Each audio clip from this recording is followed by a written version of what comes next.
Hi, everyone. Thanks for joining us for Conversations Over Coffee with me, Rabbi Steve Wernick. Today, I'm delighted to welcome my friend Adam Minsky to the conversation.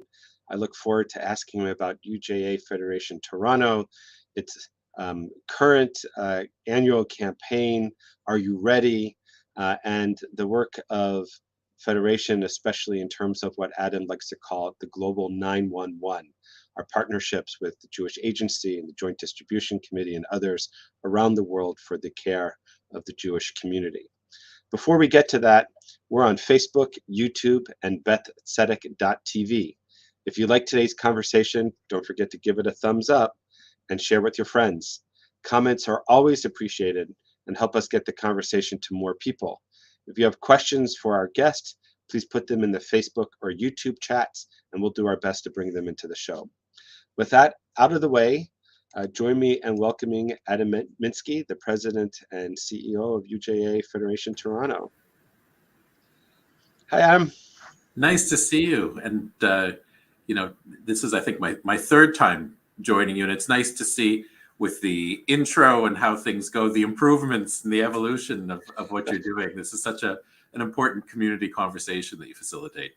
Thank you. It's it's one of those things that you started during COVID because you want to give people something to do during the day, and then you end up developing it and producing it as time goes on. Look, Adam, I want to jump right into the conversation, which is this is the first Federation campaign launched in I don't want to say post-COVID because I don't think we're there yet. Yeah. But in the emerging out of COVID environment, what's different? What have you learned? We've learned a lot in COVID, and I should say that when I look out at the community and I reflect back on where we were in, let's say, March of 2020, when what was it? 40% of Canadians had either lost their jobs or were temporarily unemployed. The situation looked enormously bleak. And the community really mobilized an incredible emergency campaign to make sure that we were able to meet the needs of the most vulnerable. We were able to make sure that people didn't have to withdraw from Jewish life. And I'm proud to say, looking around the community, that we are in a stronger position, I believe, today than we were in leading up to the pandemic. All kinds of indicators are showing positive things, whether it's what's happening in the Jewish day school system. For the third year in a row, after 17 years of declining enrollment, this is the third year where numbers are up again. We're about 161 kids over where we closed last year. That's our new kids in the system. The scholarship funding is there in a way that it hasn't been before through the Federation's Generations Trust initiative. I know you have a version at the shul that I'm sure we can talk about later. There's a lot of positive happening. And yet at the same time, I agree with your sentiment. The pandemic isn't over for many in the community, particularly, as we saw, the pandemic was so adept at identifying those points of vulnerability in general society and in the community as well. And we are still dealing, and this campaign is very much focused on two issues coming out of the pandemic on a local level, one being the food insecurity issues. Particularly with seniors in our community, the level of vulnerability still remains much higher than it was pre-pandemic. And the other big issue, and I know it's one that you have done some important work at the shul about, is the question of mental health. Talk to the directors of our overnight camps or heads of schools or others about, particularly with young adults, the mental health implications of the pandemic. And they will tell you stories that just give you a real appreciation of how broad this issue is, how pervasive it is. And where we're focused on a local level is making sure that our frontline workers, be it a youth director at a synagogue, a day school teacher, a camp counselor, are able to spot the signs of mental health issues and know who to refer people to in order that they get the care that they really need. The other things we're seeing also kind of are issues that came out on a national level as a result of the pandemic. During that really difficult period, there was a real rise in anti-Semitism that started in a very tangible way in May of 2020, and we continue to see the impact of that, and our need to be able to bolster communal efforts in that regard is a big thing on a national level. And then, of course, there is the issue that is not pandemic related on the global scene, which is what's happening in Ukraine and the surrounding region. And those three issues: vulnerability of the community on a local level, then rising anti-Semitism on a national level, and this global conflict in Ukraine, those are really the kind of key pillars of where we're focused with this annual campaign. Of course, at the same time, what our annual campaign allows for are those core grants that allow the incredible organizations, schools, social service agencies, JCCs, you name it, to thrive and exist in the community. And that's also a big part of what we raise money for. Let's try to get into a little bit more specifics for some of these things. Yeah, sure. If we're talking about food insecurity, what percentage of the population in the GTA would we say has food insecurity, and where's that line? What's the income level, the social level by which we would say somebody's suffering from food insecurity? So there's a number of things that we should put on the table when it comes to this issue. First is that 14% of our Jewish community lives below the poverty line. And food insecurity for those living below the poverty line is an issue. It's been consistently an issue. And it's something for our community that we remain focused on. Over and above that, though, what you have are predominantly, where we've seen it the most is with seniors, folks who are on fixed incomes with rising inflation, with during the pandemic, the inability to get out of the house and to be able to just shop in the way that they used to. Being on fixed incomes, it's incredibly difficult right now with the cost of food rising in the way that it has, to just be able to make ends meet. And people are making really difficult decisions between, do I spend what resources I have on medication or on the food I need? And so part of the community strategy here is bringing together the Jewish food banks that are in our community to make sure that we have a coordinated effort, the community kitchens that are producing food, making sure that, one of the things that I know you did at the shul that we did as well on a community level was just check-in calls to people during the pandemic. That surfaced a hidden level of vulnerability that we weren't aware of, frankly, as a community. There are literally hundreds of people who weren't people who we were aware needed support, who, after making calls to them, we started to realize the very precarious position that they were in and how much food supplements were going to be needed. And that's a big challenge that we face as a community, and one that we're very much focused on as part of this annual campaign. Yeah, for us, I can tell you that we, from those check-in calls, we probably identified a 30% increase of need. We talked about this, I think, the last time we spoke, the difference between people who self-identify versus reaching out and communicating with people. You discover more people that for whatever reasons haven't self-identified. So at Beth Tzedec, I know that we've increased the number of food vouchers that we give to members of the community on a monthly basis. And we're still doing somewhere between 60 and 65 pastoral calls a month, reaching about 400 people a year for pastoral work. We're fortunate that we have in Yaakov Fruchter and Rabbi Friar Botzen, two people that are actually trained therapists. Yaakov is licensed. Rabbi Friar Botzen has the training, but works as a rabbi, not as a therapist. I want to be very clear about that, because we're very respectful of those kinds of important regulations to monitor and ensure best of care. And so, but that's like running a clinic, 400 people a year.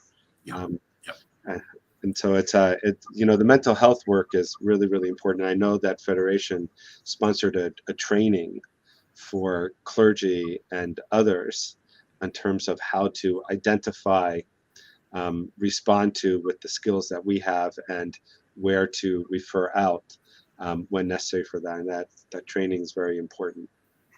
That training is key. There are amazing resources in the Jewish community and in the general community. In many cases, particularly young people are just not aware that what they're experiencing is something that they could be helped tremendously if they were able to be connected with the right professionals. Does Federation, does it have I suppose it might be through CJA, but does it have like an advocacy arm? Is there a formal way by which the Jewish community communicates with the province and the federal government on issues of mental health and increased services and coverages? Yeah, so you got it exactly right. The Federation funds the Center for Israel and Jewish Affairs, CJA. Its specialty is being the advocacy arm of the federations and the Jewish community to all three levels of government. While the efforts that they make to deal with rising anti-Semitism are often at the top of the community's screen in terms of where they're looking. CJA does amazing work together with our social service agencies in advocating for a broad range of issues, including issues of supports for mental health. In the area of Jewish education, they're also active. A whole range of important issues to Jews and all Canadians. To switch gears a little bit, to talk a little bit about that second pillar in terms of the national concerns, especially anti-Semitism, which is rising. I think it was last year we had that conference that the federal government hosted. From my vantage point, I haven't seen much outcome from that. I'm wondering what's the current and the emerging strategy of the community with regards to anti-Semitism? So what's happened on a communal level that I'm particularly proud of are a few things. One is the lead professional on this file at Federation is a talented person named Stephen Farber. Steve works very closely with the leadership of all the major Jewish advocacy organizations. And the level of coordination between these organizations has never been as strong as it is today. It's work that goes on behind the scenes, but when an issue arises, it's an effort to look at what are all the different organizations doing and how can we do it in a coordinated way so that we make 1 + 1 = 3. The second thing that Steve's been involved with in our work, which to me was one of the biggest gaps when we found ourselves, in May of 2020 in a really difficult position, was he's right now, just finalizing together with Federation CJA in Montreal and CJA, the first real national study of how Canadians in general look at the Jewish community and their relationship to Israel, to understand very clearly what do Canadians think, and what messaging on the part of the community will have an impact on Canadians. You know, we do really well as a community at communicating to ourselves, and when something happens, we know what messages will elicit a powerful reaction from the Jewish community. But we are not as knowledgeable about what does the non-Jewish community hear when these things are going on. And that will, right now we're in the midst of focus groups, testing messaging from what we've learned. And we'll be in the position in the next few weeks to really share with all of the leading advocacy organizations the findings of this work, so that the kind of messaging that we put out as a community is messaging that we know will resonate with all Canadians, not just Jewish Canadians. In addition to the messaging, though, it would seem to me that we need allies.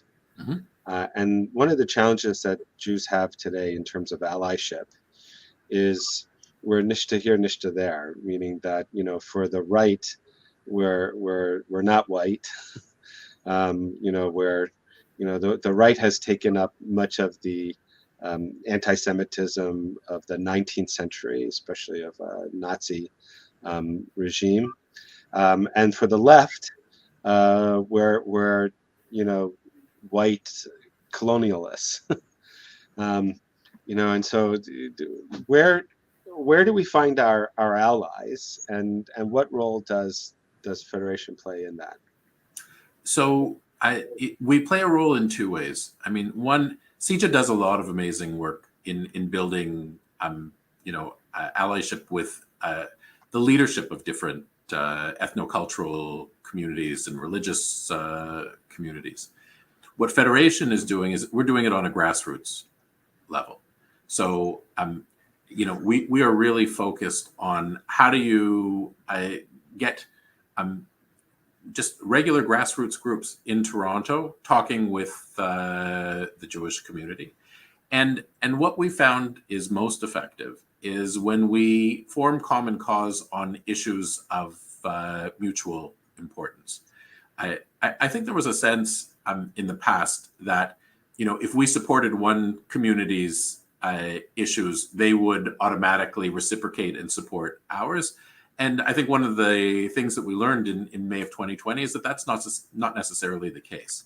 And so there are a whole variety of ethnocultural communities in the GTA that want to make common cause with the Jewish community on a whole variety of issues. And that's really where we're focused, so that we're actually joining forces to make an impact that we both want to see happen, as opposed to saying, you know what, I'll support you when you do your thing, with the expectation that you're going to do the same when it comes to my issues, and that just hasn't happened. And what, you know, are there signs already of any movement towards success in this? What are the markings of success that we're looking forward to achieving? Yeah, at this point, what I would say is, if you look at, you know, a number of measures that weren't in place in May of 2020, the research wasn't there. It's now there. The relationship building with communities is just at the beginning stages, and I don't want to overstate its success. I think on, you know, that work, that takes a long multi-year relationship building period where there's real trust between community leaders, and really what we're hoping for is that when something does happen, community leaders will reach out to each other, because these are relationships that have been long-standing and formed, and say, hey, you know, I see such and such is happening. What's the position of the Jewish community, or how do you feel, before responding, you know, publicly? That's I think where you'll see success, but that's slower in coming. There's been real progress made in terms of the community mobilization side, the ability to, like, we sent out an email right at the end of August from our board chair, Linda, from talking about the things that we've been doing in the area of countering anti-Semitism, but more importantly, with a call to action in many of them that if you want to step forward and do something, we're interested in mobilizing the community, and the response has been outstanding. People are doing all kinds of things, from forming groups within their workplace that looks at if a work environment is working on the issue of anti-racism education, that anti-Semitism is a core part of the curriculum. That's been an issue in many workplaces where anti-Semitism wasn't on the workplace agenda. People are involved in that type of issue. They're also involved in efforts to work with our politicians at all three levels of government to help them understand, the position of the community and issues of importance. So the community mobilization has really moved forward. And I think where you're going to also see in the coming year a lot of changes on the digital side, because really much of what took place in May of 2020 took place online, and frankly the community wasn't well prepared for it, and that's something that's going to be changing. Thank you. I'll let you know if I haven't already that I'm interested in if there's a role for me to play in that, and for Beth Tzedec. There always is, absolutely. I want to get to, of course, something that I know that's very important to both of us, which is the global 911. Yeah. We both traveled to Poland at the end of April in order to witness what was going on at that moment in terms of the work of the Jewish Agency and the JDC. Tell us about Federation's work in terms of the Russia-Ukraine war and the other needs that continue to exist around the world for Jews. So, when I reflect back on this year, probably the most powerful experience, I had the opportunity to see the work that we're supporting in the region twice. That first time in early May of 2020, I was there with our board chair, Linda Frum, and I will never forget standing in a small town called Medyka at the Polish-Ukrainian border, there with the Israeli flag proudly, flying as the first thing that refugees crossing into Poland from the Ukraine would see, and seeing the amazing work that we've been supporting through our two partners on the ground, the Jewish Agency for Israel, that focuses its effort on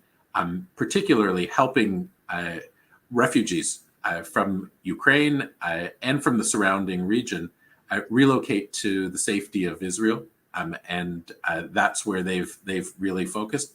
And as well, we've been supporting the American Jewish Joint Distribution Committee, which is equally on the ground, making sure that people have the food relief that they need, the shelter that they need, and if they need to get to, if they're staying in a neighboring country, be it Poland or any of the neighboring countries, that they get what they need in order to be able to continue to live proudly as Jews. I mean, for me, that experience just stayed with me, because as a grandchild of Holocaust survivors, and hearing my family's stories, even after the war, as they went to a DP camp, that sense of a lack of agency, of fear, and that being Jewish left you feeling quite alone and in jeopardy, and the contrast to the level of care that we as a global Jewish community were providing the Jewish refugees from the war, in addition to the amazing work that was just going on helping the general community. it was such a powerful thing to experience. I think the big challenge that we face now is number one. Unfortunately, this is fading from the immediacy of the news cycle, but the needs remain. Is there something else in the news today? Exactly. And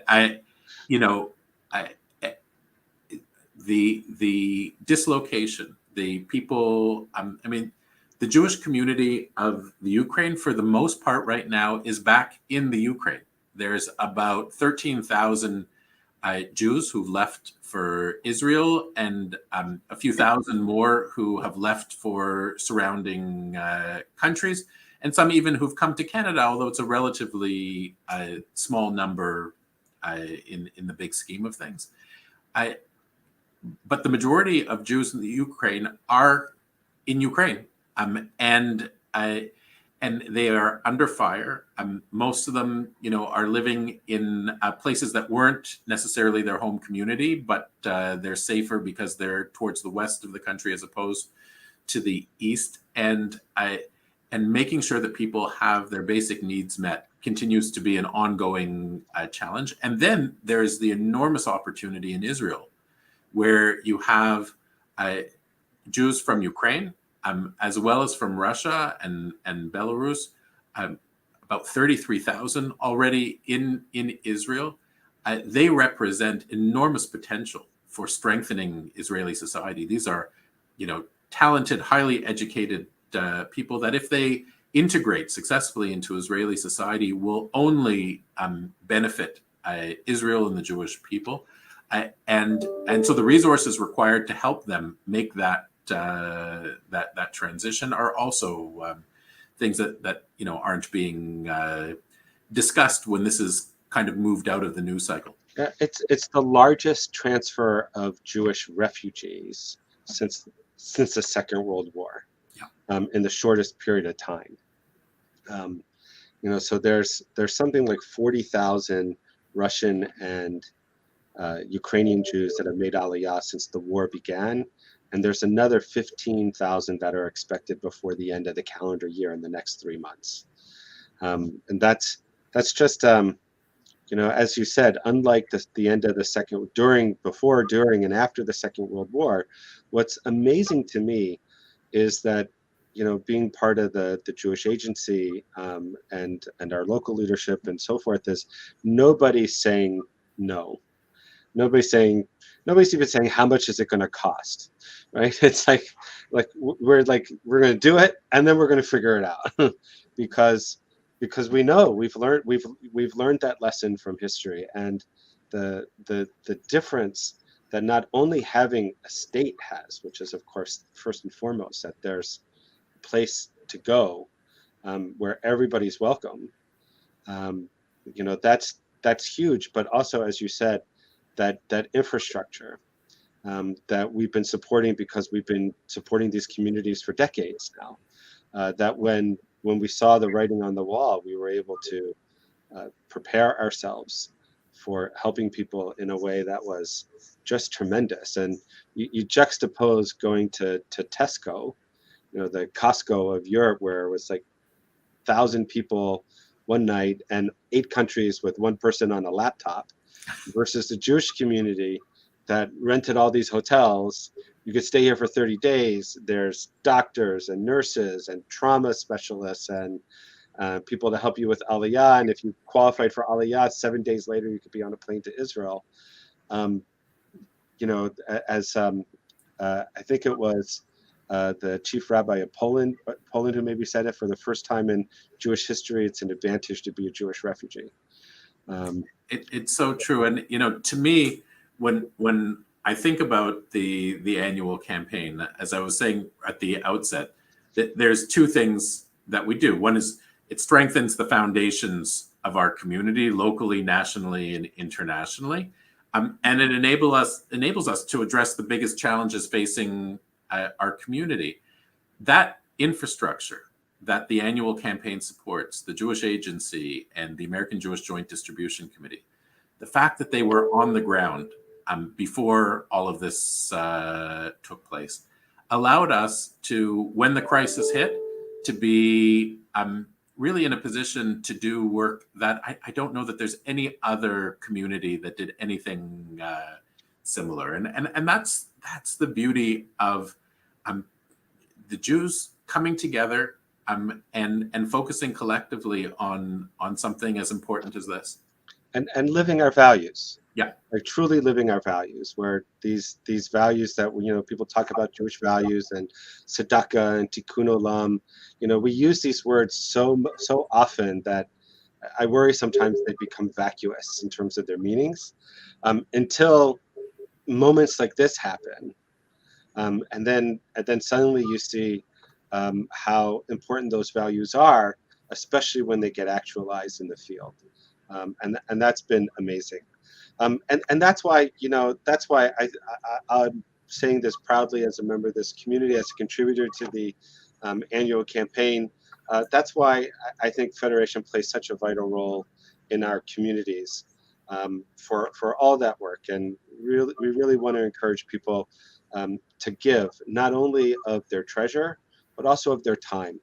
The needs of our community are really great, and there's a role for everybody to play. No matter what size contribution financially they're able to give of the heart, in many ways is even more important. What you say, I want to give you a practical example and why, I think the approach that we've taken is so powerful. Yes, there is the great financial support that we are providing to the Jewish Agency and the JDC to do the important work that they're doing on the ground. But as a community, we bring all kinds of other organizations together. Jewish Immigrant Aid Service of Toronto, for example, it's been an amazing partner in making sure that those Ukrainian Jewish refugees who've come to Canada are settled and integrated into the Jewish community. And not just Jews. Correct. Right. The nice thing about JIAS is it's also possible to live Jewish values in helping a more universalistic perspective. I know that Beth Tzedec, I think, has 30 to 40 people that are involved in these JIAS refugee circles, groups of people specifically to catch those refugees, Jews and non-Jews, and help them integrate into Canadian society. And I was actually surprised by how many people volunteered for that. It was much larger than I thought it would have been. It is amazing. And to your point about the importance of giving time, through our UJA Genesis initiative, they've done so many amazing things, including most recently at the Promenade, having literally a whole store where Ukrainian Jewish refugees and others could come to just get the basic supplies that they need in order to begin a new life in Canada. And the number of volunteers who mobilized to get what was in the store, who managed the store, who were there to help the families who came get what they need. It's just all part and parcel of this.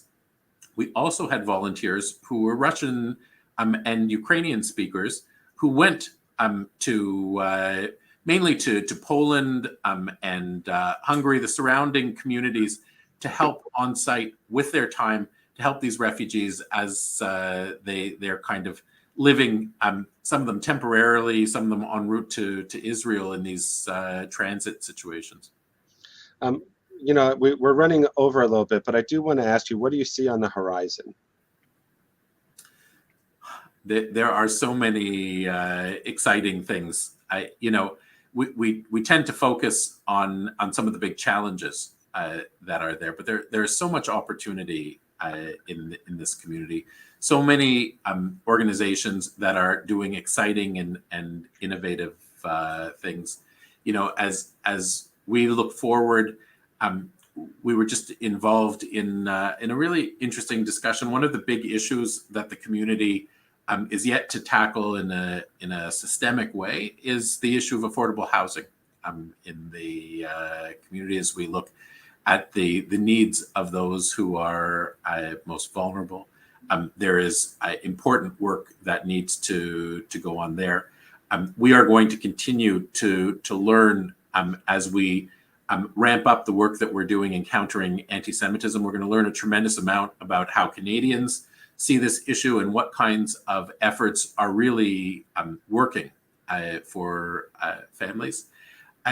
The work that we're doing in affordability, we've demonstrated that we could make a significant impact over the last 3 years in the field of Jewish day school education.